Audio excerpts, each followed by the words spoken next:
Hey, what's happening guys, and welcome to your 11th Bootstrap 4 tutorial, and in this video we're going to talk about navbars. Okay then, so Bootstrap wouldn't be Bootstrap if it didn't come baked with a navbar component. So let's take a look at how we can create one with Bootstrap 4.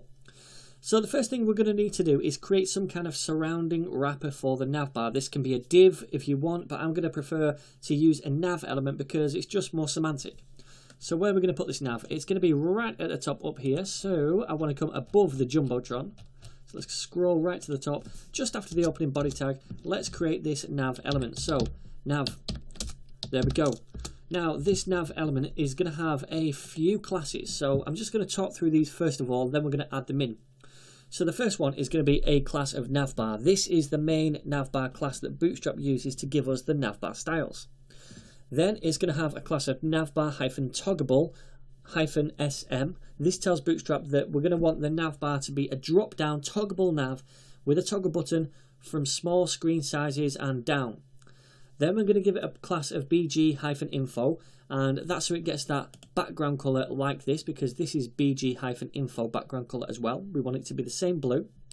So that's going to tell Bootstrap to sort that out for us. Then we're going to use a class of navbar inverse to just change the color of the links. So let's add those in. So first of all, I said it was navbar for the overall styles. Then it's going to be navbar-toggleable-sm to say that it's toggleable for small screens and down. Then it's going to be bg info. So that means that it's going to get that blue colour. And then finally, navbar inverse. And I tell you what, I'm going to just delete that one so you can see the difference first of all, and we'll add it in later. Okay, so there's our nav sorted. Now we need to put some things inside it. So this nav, if we save it, you're probably not going to see it on the screen, but it's going to stretch all the way across from left to right because it's not inside a container. However, we want the links and content inside the navbar to be within this central column right here. So what do we need to do? We need to add in a container within this nav. Make sense? So let's do a div with a class equal to container. Then everything is going to go inside this class. So the first thing I'm going to do is add in a button. And this is going to act as some kind of toggle button for small screen sizes so that it shows and hides the content, right? So let's create a button. And then again, this needs to have a class. This time it's going to be navbar-toggler. Okay? And then we're going to also have to say data-toggle, and that's going to be equal to collapse. This basically tells Bootstrap the behavior we want this button to take on. It's going to open and close a collapsible element. Then we're going to give this a target. What do we want to open and close? What do we want to collapse? So we'll say data-target, and I'm going to set this equal to an ID called nav, or rather main nav. Okay, so we've not created that ID yet, but when we do, that's what this button is going to control. So let's close that now, and then inside what we're going to use is a span class of navbar, equals navbar-toggler-icon. So this is a Bootstrap class which is going to give us a little icon which looks like a burger nav, 3 lines on top of each other, right? So we're going to see that in action later on, but let's now create the links, or the container rather, that this is going to control. So we'll say div. Now this needs to have a class of collapse. This is the thing that's going to collapse, right? And also navbar-collapse to associate it with a navbar. So it's not just a collapsible element anywhere on a page, it's a collapsible navbar, right? Also, we need to give it this thing here, this ID main nav, because that is what this button is going to collapse, right? So ID equals main nav. Cool.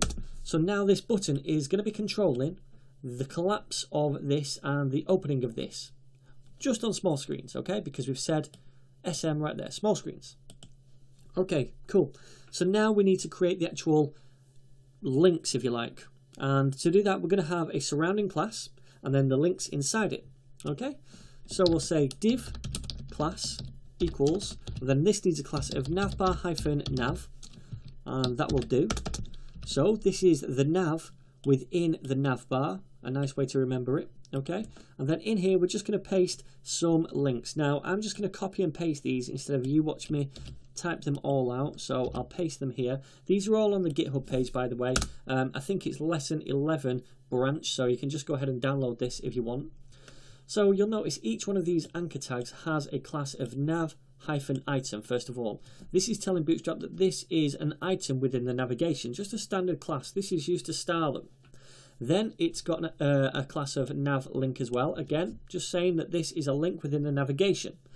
This active class right here is saying that this is the active one. This is where we are. So this is similar to when we created a nav down here and we said one of them was active with the blue pill around it. Similar kind of thing as this thing right here. This is the active one. This is where we are at the minute.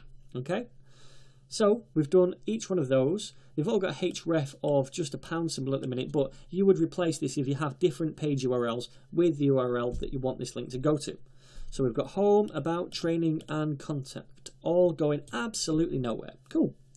So this is our navbar. That's all there is to it. So if I save this now and check this out in a browser, we're going to see these links right here. And remember, I took off that inverse class, that navbar inverse class, because I wanted to show you this before. But if I place it back in here now, navbar-inverse, save this, we're going to see the colours of this change to white and grey, which I think kind of looks better with this blue background. Alright, cool. So there's our navigation. Looks fine for desktop. And if we shrink it now down to a mobile size, you're going to notice this thing right here. This icon is this class right here, this span, right? And the whole thing is this button, this element right here that we're saying is going to control the toggle or the collapse of this thing right here. So if we click on this button now, then we're going to see that thing open up and show all of those links. And then if we click on it again, it's going to hide it. And it's going to work for small screen sizes and down. And then when it gets to medium screen sizes and upwards, we're going to get these links right here. So there we go, guys. That is how we create a simple navbar in Bootstrap. There are tons more options we can use in navbars. We can add search bars in them, buttons if you like, loads of different things. So what I advise you to do is go to the Bootstrap 4 web documentation. As always, the link is down below, and then just go to navbar right here. Not navs. Navs are what we covered in the last tutorial. Navbar this time. They've got some different options, so you can read all about them here. You can add a brand if you like in the top left, forms like I said, different things, and yeah, it's really simple to pick up.